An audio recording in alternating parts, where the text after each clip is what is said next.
আমরা যেন ধনী হতে পারি, ঠিক কিনা বলেন?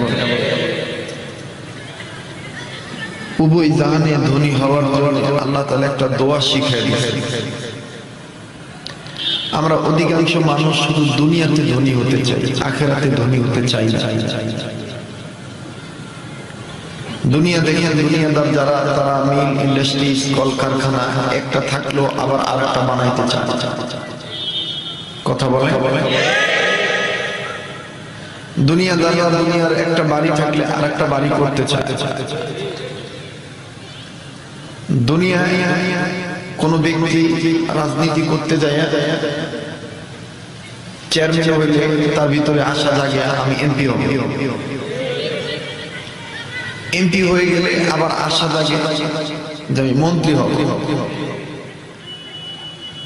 এরকম প্রত্যেকটা মানুষ, ইনসানিয়াতের এই একটা নেচার, ধারাবাহিক অভ্যাস যে একটা থাকলে দুইটা বানাইতে চায়। তার মানে ধনী হতে চায়। ভাই মোবাইল গুলো বন্ধ করি ভাই প্লিজ, খুব গুরুত্ব সহকারে কথাগুলো শুনি।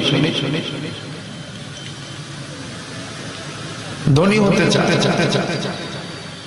কিন্তু ১৫০০ বছর আগে আল্লাহ পাকের রাসূলকে বলে দিলেন, আপনি দুনিয়া এবং আখিরাতে ধনী হওয়ার জন্য আপনার উম্মতদেরকে বলে দেন বেশি বেশি যেন এই দোয়া পড়ে।